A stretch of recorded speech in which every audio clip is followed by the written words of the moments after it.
தமிழீழ தேசிய தலைவர் பிரபாகரன் அவர்களுடைய பிறந்த நாளை இன்று உலகெங்கும் வாழ்கிற தமிழர்கள் உணர்ச்சி பொங்க விழாவாக எடுக்கிறார்கள்.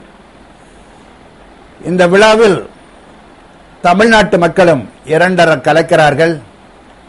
நான் இந்த குரல் இணைய தொலைக்காட்சியில் அவர்களோடு இணைந்து மகிழ்ச்சியோடு இந்த விழாவில் தலைவர் விழாவில் பங்கு கொள்கிறேன். இந்த நாளில் அவரை மனம் நிறைய நாம் வாழ்த்துகிறோம். எங்கள் இனிய தலைவனே, நீ இன்னும் பல்லாண்டுகள் வாழ்க. உலகத்தில் நீ நிறைய புகழ் கொண்டு நிறைய உலகின் நெஞ்சங்களை தொடுகின்ற மிகப்பெரிய ஆற்றல் கொண்டு உலகில் வாழ்கிற அடிமைகளை எல்லாம் தோள் தந்து நிமித்துகிற வலிமை கொண்டு நீ ஒரு வீரமிக்க தலைவனாய், ஒரு வீரம் பொங்கும் தலைவனாய் நீ வாழ்க, பல்லாண்டு வாழ்க என்று எங்கள் இனிய தலைவனை, தமிழீழத்தின் ஈடிணையற்ற தலைவனை நான் வாழ்த்துகிறேன். பிரபாகரன் தமிழீழத்தில் வரலாறு படைத்தவன். 1948 ஆண்டு ஆங்கிலேயர்கள் இலங்கையை விட்டு வெளியேறுகிறார்கள்.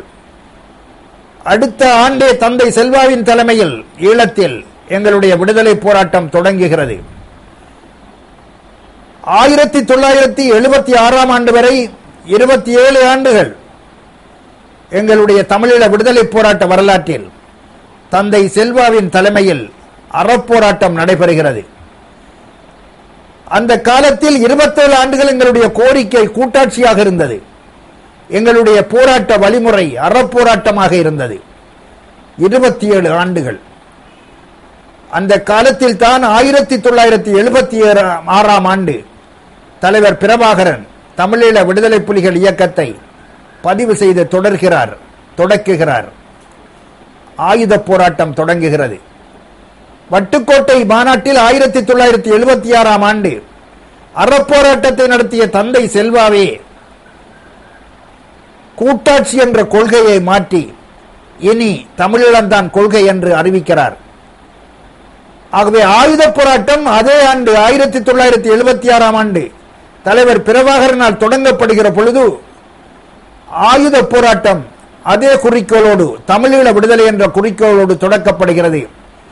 கொள்கை தமிழீழமாக இருக்கிறது, தனித்தமிழீழமாக இருக்கிறது. போராட்ட வழிமுறை ஆயுத போராக இருக்கிறது. 33 ஆண்டுகள் பிரபாகரன் தலைமையில் ஆயுத போராட்டம், 27 ஆண்டுகள் தந்தை செல்வா தலைமையில் அறப்போராட்டம். ஆக அறப்போராட்டம் என்ற காலத்தை மாற்றி ஆயுத போராட்டத்தை கொண்டு வந்தவன் அரும்பெரும் தலைவன் பிரபாகரன்.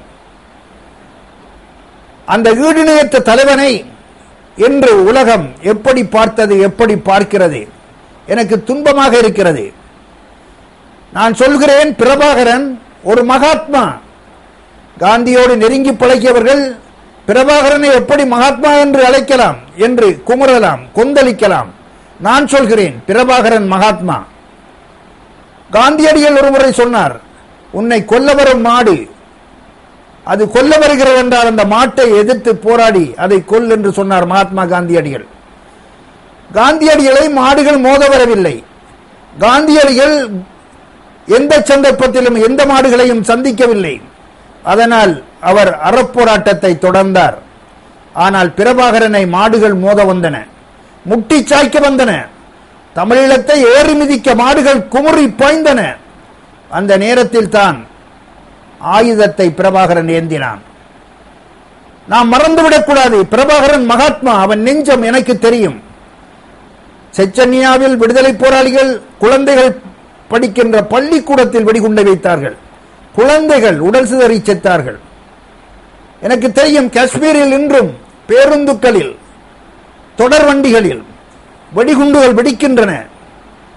எனக்கு தெரியும், ஈராக்கில் இன்று நடைபெற்றுக் கொண்டிருக்கிற அந்த போரில் விடுதலையாளர்கள் திருமண வீடுகளில் வெடிகுண்டுகளை வைக்கிறார்கள். திருமணத்துக்கு வருகிற குழந்தைகள், முதியவர்கள், தாய்மார்கள் உடல் சிதறி சாகிறார்கள். இப்படியான எந்த போராட்டத்தையும் பிரபாகரன் தன்னுடைய வாழ்வில் வரலாற்றில் நிகழ்த்தவில்லை. எந்த தனிப்பட்ட சிங்களவனையும் அவன் சுடவில்லை. எந்த சிங்கள குழந்தையையும் அவன் தொடவில்லை. சிங்கள பெண்ணையும் அவன் துன்புறுத்தவில்லை. அவன் படை துன்புறுத்தவில்லை. அவன் நெஞ்சம் மிகவும் கனிந்த நெஞ்சம். அவன் நெஞ்சம் அன்பும் பாசமும் நிறைந்த நெஞ்சம். அவன் மகாத்மா. ஆனால் பிரபாகரன் ஆயுதம் ஏந்திய மகாத்மா. அவ்வளவுதான். மஹிந்த ராஜபக்ஷ யார்? அவன் நெஞ்சம் கொடுமையானது, கொலைவரி நெஞ்சம், இரத்த கரைபடிந்த கைகள், நெருப்பை அள்ளியறிந்து தமிழினத்தை நீராக்கும் இனவரி கொடுமைகள், அவற்றை நடத்துகிற கூத்தாட்டம். அவன்தான் மஹிந்த ராஜபக்ஷ. அவன் ஒரு கொலைவரியன். அவன் ஹிட்லர். அவன் ஹிட்லர்.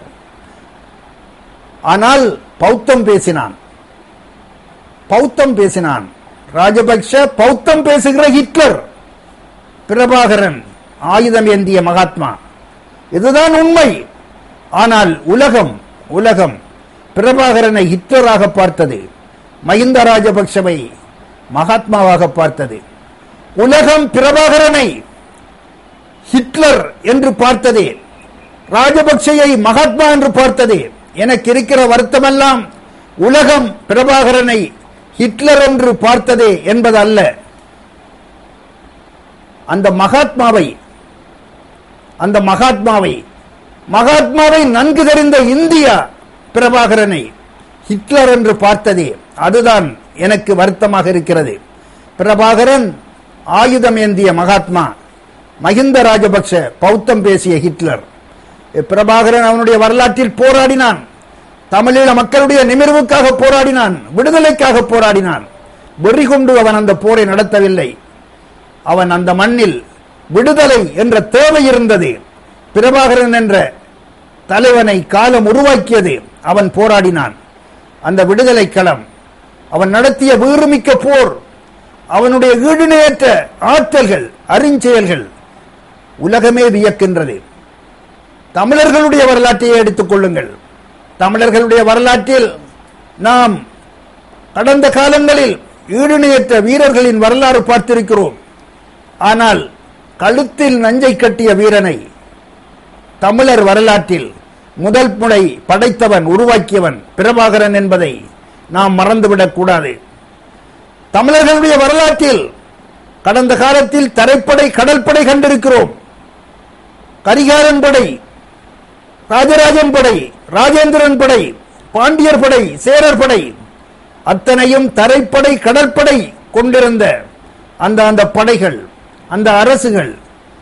ஆனால் பிரபாகரன் வரலாற்றில் முதல் தடவை தமிழனுக்கு வான்படை தந்தான்.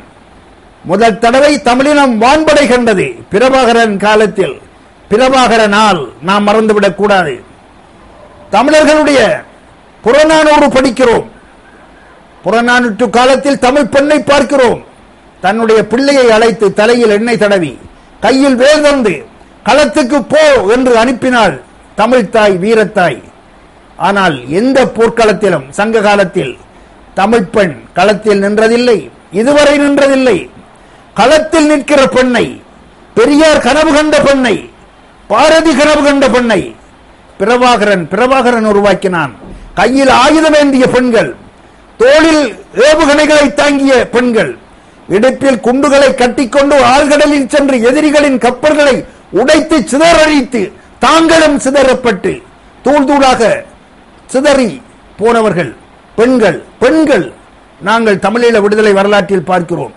ஆகவே பிரபாகரன் அந்த மண்ணில் வரலாறு படைத்தான் என்று சொல்வது மட்டுமல்ல, தமிழர்களுடைய வரலாற்றில், ஒட்டு மொத்தமான தமிழினத்தின் வரலாற்றில் பிரபாகரன் ஈடுணையற்ற தலைவனாக திகழ்கிறான். அந்த அரும்பெரும் தலைவன், அவன் களத்தில் நின்று வீரம் படைத்த தலைவன். அவன் நடத்திய முள்ளிவாய்க்கால் களத்தையும் நாம் பார்த்தோம். அந்த வீறுமிக்க களத்தில் நாம் அந்த தலைவனை பார்த்தோம். மாஷேதுங்கின் வாழ்வில் நிகழாத நிகழ்ச்சி, சேகுவேராவின் வாழ்வில் நிகழாத நிகழ்ச்சி, லெனினின் வாழ்வில் நிகழாத நிகழ்ச்சி. ஒரு தலைவனின் 3 தலைமுறை களத்தில் நின்றது.